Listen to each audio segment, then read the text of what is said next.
Well, after reading a long list of charges of my next guest, the Crown prosecutor concluded because Jorge Torres showed no remorse for his bad behavior, she then said something that Jorge will never forget.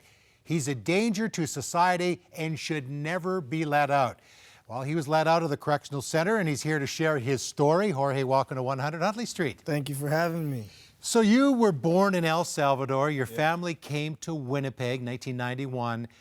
But it was not easy for your family. No, it wasn't. So we came from El Salvador as refugees. There was a war going on there. And when we came to Winnipeg, we grew up on one of the more poor sides of the city. And along with that, my father was an alcoholic. And so we lived in poverty along with living with someone who had bad habits that he brought from home. Okay, so even while that's going on, though, you still had an experience with Jesus. Yeah. A lady named Miss Mary. Yeah. You mentioned a lot in your book. We'll talk about that in a moment. But you did hear a gospel message as a young child, and you responded. Yeah, so what happened was when we first came to Winnipeg, we moved twice, and then we moved to this project in another part of the city, and there was this lady, Miss Mary. She was about 7 years old, and she would walk at least 5 kilometers once a week to come in and minister to the poorer kids of the neighborhood. And she chose my family as a kind of her pet peeve, so it happened at my house. And then, so she was the lady that introduced us to Jesus. And from then on, as a kid, I kind of just believed and I ran with it. And when I was about 7 years old, I gave my life to Jesus in my living room through her assistance. You know, it's amazing, Jorge, that, I've talked to so many people, including yourself, that have had an experience as a child. Yeah. But then other distractions come along, and by the time you're a teenager, and again, the background of your family situation, addiction in the home, you kind of went off track. Yes. Yeah, when you're a child, you don't really realize the differences. You think this is normal, you think everybody lives like this. You think, you know what, everybody has an alcoholic father, or everybody lives in this kind of setting, or drives this kind of car. But as you kind of get older, for me it happened when I was about in grade 4, when I'd be about, 10 years old or something like that, and you begin to realize differences. For example, we cleaned the movie theaters, and sometimes we would go at midnight and clean till maybe 2, 3 in the morning, then I'd go to sleep and then go to school.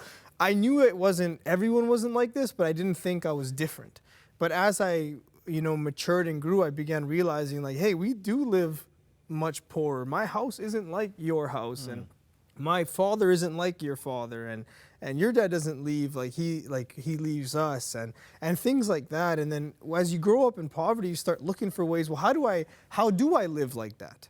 So that's how you then ended up getting into drugs? Exactly. Into selling drugs? Yeah. It's a quick way to make some money? So my sister actually began dating somebody who was a young man, and he would come and visit my mom and bring her flowers. He took us to Pizza Hut one time. I'd never been to Pizza Hut. He drove a nice car on rims, and one day I just asked him, what do you do for a living? What do you do? And he let me know I sell drugs, and immediately I knew this is what's gonna change my life. This is what I'm going to do.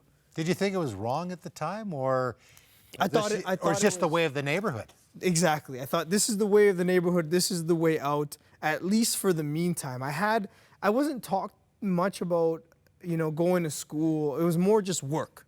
To my father, it was just work and things will work out. But my father worked like 3 jobs. My mom worked. We still didn't live good. We still didn't have what we wanted to have. And so to me, work wasn't the answer. It was, I got to look for a different route. And so when I saw that, I said, that's what I'm going to do. And I remember being about 13, 14 years old when I decided that's what I'm going to do one day. And that's, of course, your book is called Danger to Society, a story of bad decisions from Jorge Torres. And you started to make a series of bad decisions. I know as I was reading the book, Jorge, haven't you learned your lesson yet? But by 16, you'd been kicked out of school, 2 drug charges, and you write in your book that you were insecure because of your height, as you mentioned, living in poverty and your relationship with your father. So part of the drug selling and getting involved in drugs Were you trying to prove something? Yeah, so I believe that, especially as young people, we look to something to become someone.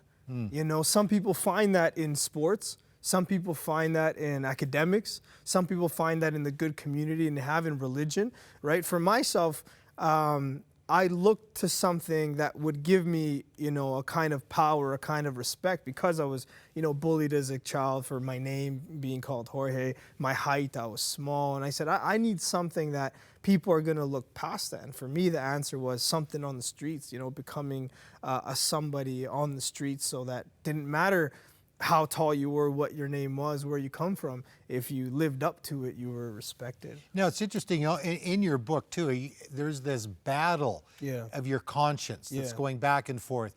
You want to stop doing the drugs. You want to quit selling the drugs. You want to quit stealing, including your, you know, family members' vehicles, things like that. But you kept going back to it. Yeah. So by the time you're 17, you're on your third drug charge. Yeah. You're upsetting your mother and your sisters who you loved. Yeah. But just kept going back. Yeah, as you read my book and you realize, like, how come this guy doesn't just stop? You know, because when we're looking from an outsider perspective, it's like telling someone who's addicted to smoking, like, just stop smoking, man, or whatever it may be. But it's not that easy when you're in the lifestyle. For myself, that was the only lifestyle I knew, you know. When my father had disowned me when I was about 14 years old, so it gave me full reign to do what I wanted. And so I didn't know a different way. I was kicked out of school. I thought this is the only way to make it. So when I would try to change, I had just moments of it, and then I'd realize my reality. But my only way out is this way. So I believe. This is something that I believed, and I think many people believe that this is it. I'm in deep, and this is the only way I can continue living. I wasn't shown a different way of living at that time in my life. But you did love your family. Absolutely. Your mom and your sister is very important. So not only are you getting in trouble, you brought trouble on your family. In fact, your house got shot up in Winnipeg. Yeah. That's, you know, that's how it is on the streets. Is problems just keep escalating and escalating, and there was different rock bottoms that you would say, wasn't this a rock bottom? And they were rock bottoms, but I continued going, and yeah, my mother's house was shot up. And that kind of really changed things up in my household, right? The room that got shot up the most was where my nephew slept, and I had thought they had, you know, gotten shot, till I found out by the grace of God, every night that summer they had slept over. And that one night, they didn't sleep over. And that's the room that got shot up, right? And it's just like, wow, thank you, God, that in my foolishness, you still look out for my family that I'm involving. Like, our decisions don't only impact us, right? Like, my family had nothing to do with my street problems. Now their life is at risk. My mother was home when my house got shot. I had to tell my mom to get into the basement. I woke her up at 2 in the morning. Mom, go to the basement, you know? She was in panic. Why? I said, Mom, just trust me. And when my house got shot, it sounded like semi-trucks were hitting it, you know? And my mom's screaming. I'm wondering what's going on. And that's just what occurred in life, right? So where finally was the breaking point? Because, you know, you had the situation where, you know, the Crown prosecutor saying, you know, keep this guy locked up. Yeah. He is a danger to society. Yeah. And there had been many times when you said, that's it, I'm not doing this anymore. You'd keep going back. But your sister tapped you on the shoulder and says, let's go to church. Yeah. I believe that, you know, can one certain rock bottom change you? Absolutely. Some guys, stubborn guys like myself, we need many. And the Lord found me at a place where I'd given up, man. I'd given up. I clearly didn't have my life figured out. That day, as you read in my story, my father had come back in my life and gotten out of my life in the same day after being out for many years. And I was just at a place where I was open. And while I sat at that table wondering what's going on with my life, two things spoke to me. The devil spoke to me saying, hey, man, you should, you know, or your conscience saying, you should go back to your old lifestyle. But at the same time, my sister tapped me on the shoulder saying, do you want to go to church? And I remember looking at her being like, why are you telling me that? And she says, hey, I'm just telling you. I'm going. You want to come? You know? Yeah. And something came upon me that I was convicted and convinced that I was going to go. And I remember that going through that day, and my friends were saying, because it was on a Saturday, it was happening Saturday evening, saying, hey, Jorge, are you coming out tonight? And I was like, yeah, I just got this thing to go to. And they're like, well, what thing? and they were like, well, can we come? And I was like, no, you can't come. I'll call you after. and so I went there. And I remember wondering, what am I doing here? Like, what am I doing here? It was a bunch of kids there. It was like a youth rally for a church. There was a bunch of kids. And I said, I don't belong here. Why am I here? But inside, I was screaming like, man, I hope somebody talks to me. There's so much inside of me that is just killing me, you know? I want to change. I don't know how. I'm fed up. And I remember walking to the washroom to kind of prolong me leaving, hoping someone would talk to me, and no one did.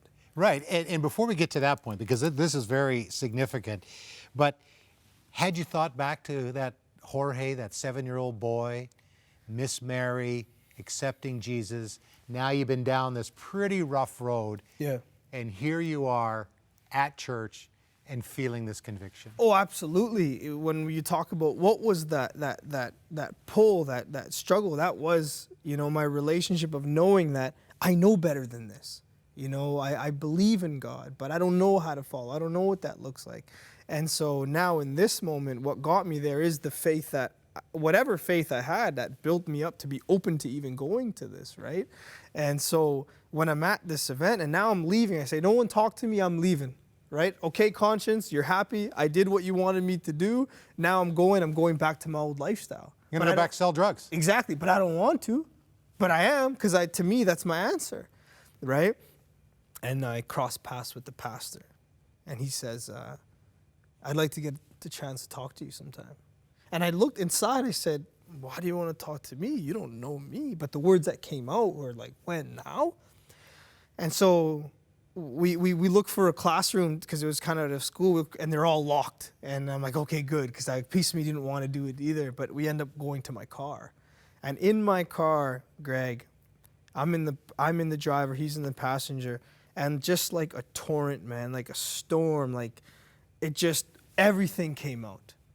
My whole life from when I was a kid to what happened earlier that day with my father and me wanting to go back again. And it just all came out. And he sat there for 2 hours and just listening to me. And he said something. Although the words danger to society have always rung in my ears, this has been even louder. Yeah, this is better, man. This is even louder. He looked at me and he said, Jorge, one day you're going to work for God. And he said, one day you're going to tell your story and change people's lives. And I didn't know what that meant. Well, I'm sure you couldn't process it. I said, what am I going to go to heaven and play a harp? You know, like what, what does that mean, right? I don't know what that means at this time in my life. He spoke something into my life I didn't understand. But it changed my life. It changed your life in a dramatic way. You now are working in prisons. You've just transitioned from Edmonton back to your hometown of Winnipeg. Yeah. I know you've been doing work with inmates. You have a real heart and passion for that. Yeah. You've written a wonderful book, Danger to Society, a story of bad decisions, followed by a great decision. So Jorge, thank you for coming and sharing your story on 100 Huntley Street. You know, the reality is that we've all made bad decisions. I've made them. Jorge, as he's talked about, has made them. Some get people in real trouble. Others, maybe not the consequences. But all of us have made bad decisions. And one thing I can tell you, and I know Jorge's friend, is that his life has been transformed. Yeah. But he was in a bad place. And you may be in a bad place. And please know that there are amazing people we have on our prayer lines. Just like that pastor that took this young man and they spent 2 hours or more in a car, and Jorge had an opportunity just to let it go. Maybe that's you today. You need to let it go. Call our prayer lines, 1-866-273-4444. Amazing people that will talk to you. Hey YouTube peeps, we are adding news stories just like the one you're watching right now every single day right here on the 100 Huntley Street channel. If you haven't already, take a second and hit that red subscribe button right there.